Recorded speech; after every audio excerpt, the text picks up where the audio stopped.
Welcome back to Brandon's podcast, The Journey or Walk to Freedom. I am your host, Agaba Brandon, and today we dive into a topic that affects each and every one of us in profound ways than we can realize. Relationships. The relationships we forge, the people we walk with in our lives, how impactful or truly helpful are they in our lives, spiritually or financially? With us in this topic, we'll have a man of wisdom in areas like these and more, and he's by name Pastor Junior.JasonMusonera. Pastor Jason, you are very highly welcome. Yeah, thank you so much. To begin direct, in our high school we were told you came alone, read your books. In our churches we were told carry your book, your Bible, your hymn book. Salvation is yours. Salvation is personal. How important are relationships in our spiritual walk and financial walk to freedom? Yeah, thank you so much, Mr. Brandon. And I want to thank every viewer that has given their time to follow such important sharings. And I hope your channel is building very many aspects of people's lives, and may God bless you. Thank you. Relationships are a vital part of life, and true, they say such words in motivating us in one aspect or another. But I want to introduce this topic by beginning with a phrase from a book I like so much. It's called Desire of Ages. And it gives us something fundamental, which I also approve, because at least I've lived that life and I've proved some facts here. Yes. In Desire of Ages, chapter 1, on page 20, there are words that say that there is nothing save for the selfish heart of man that lives unto itself. No bird that cleaves the air, no animal that moves upon the ground, but ministers to some other life. There is no leaf of the forest, or lowly blade of grass, but has its ministry. It shows us that everything that was created, except for the selfish heart of man, Yes. was created to serve others. Also, even us as humans, to overcome that selfishness, the best way to realize our reason for existence is in service. Yes. And you cannot serve yourself. As I'm introducing it, we are going to appreciate that when you serve others, Yes. that's when you can at most be of use to the community. Actually, if you never knew this as our listener, I want to assure you today that someone that can ably minister to others, the more people you minister to, the more important you become. Like, for example, in this country, the most important person is he that has given his life to serve the entire nation. Say the president. Yes. Yes. In a given locality, he that sacrifices all they have for the good of the rest is actually given to be the CEO or the managing director. Yes. So the more you minister unto someone, it is the more you become important. I was cracking with a joke off camera with my brother Brandon that even animals become more important by their service to us. Yes. If a cow gives you more milk, it's a treasured cow.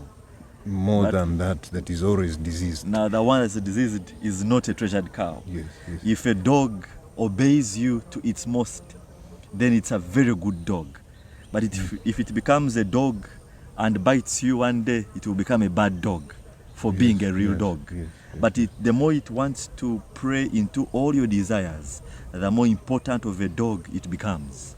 So the most important point I want to share with you is that relationships are what links our human existence with values, with importance, and with a reason. Because the more you serve, you find a fulfillment that is very unique, And then when you are being served, you equally get that fulfillment of your desires. So true, we can read and pass, that's a classwork, but still you can't pass alone. Yes. You can really put in your personal efforts, but unless they benefit someone else, they may not be as helpful. That's how I can introduce this topic for now. Thank you. You say value is going to be mostly attached to service. The ability you have to serve others. To the others. Ability. Sure. Like when we are on such podcasts and sharings, yes, the words that we share here, the more they minister to the many people listening out there, the more important they are.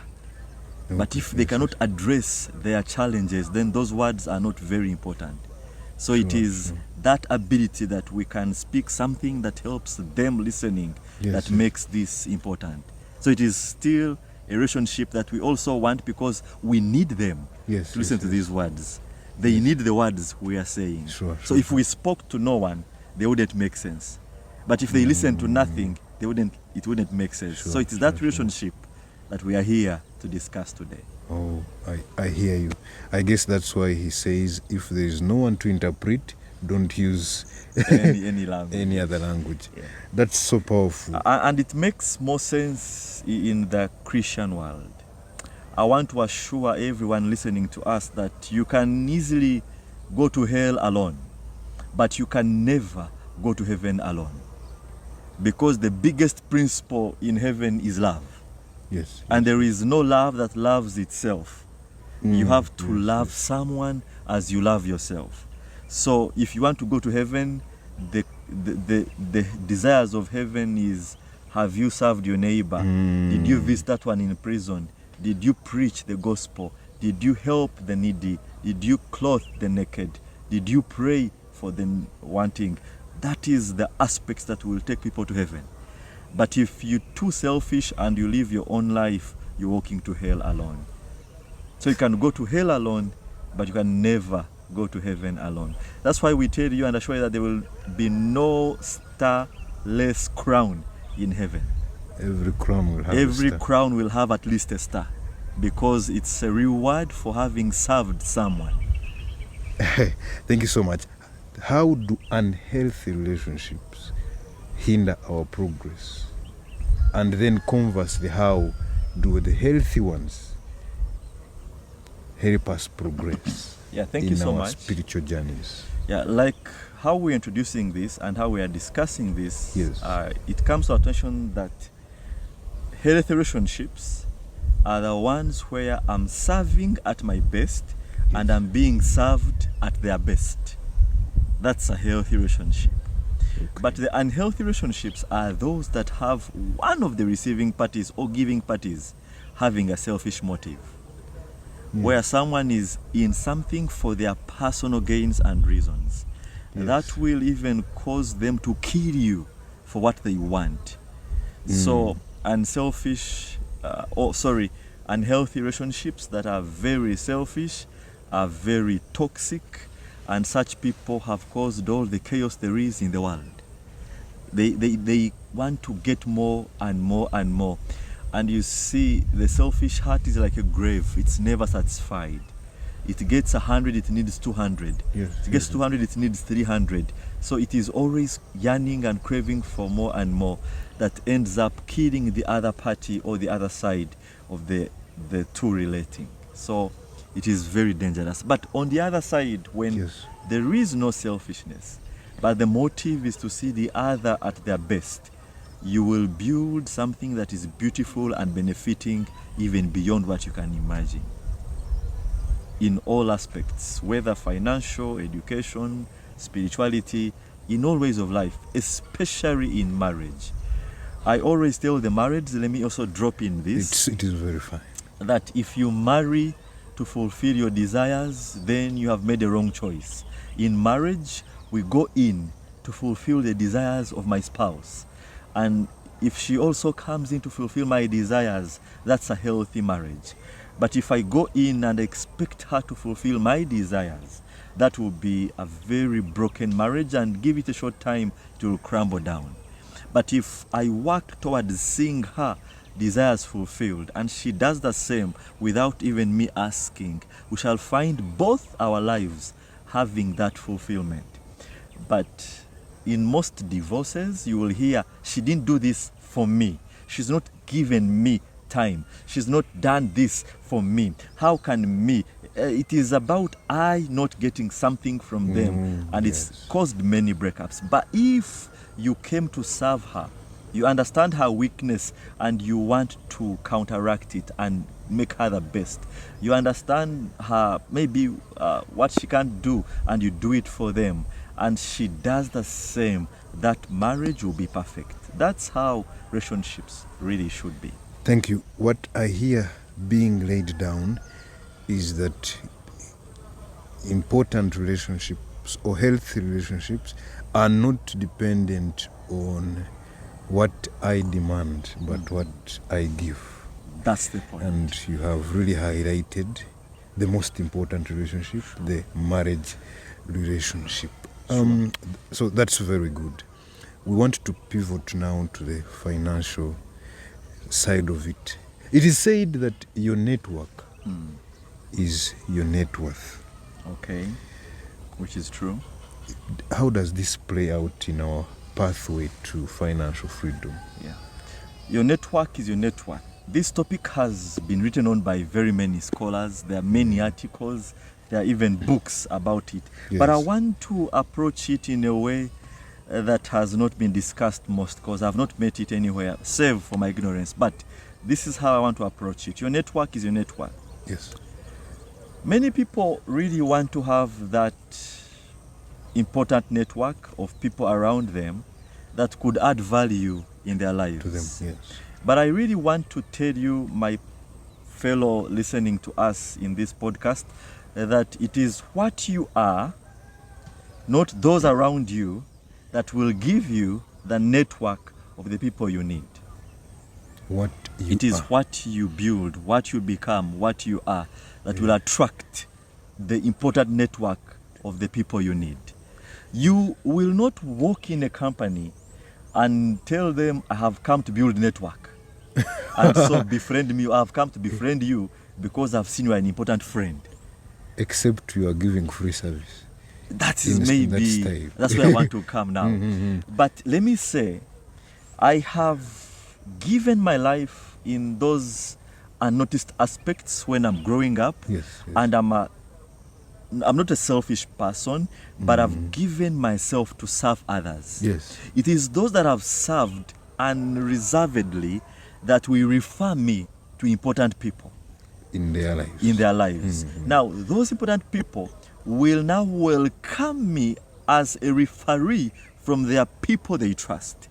And when I walk in that door, it doesn't matter how long we've known each other, but what they know about me will open all other doors.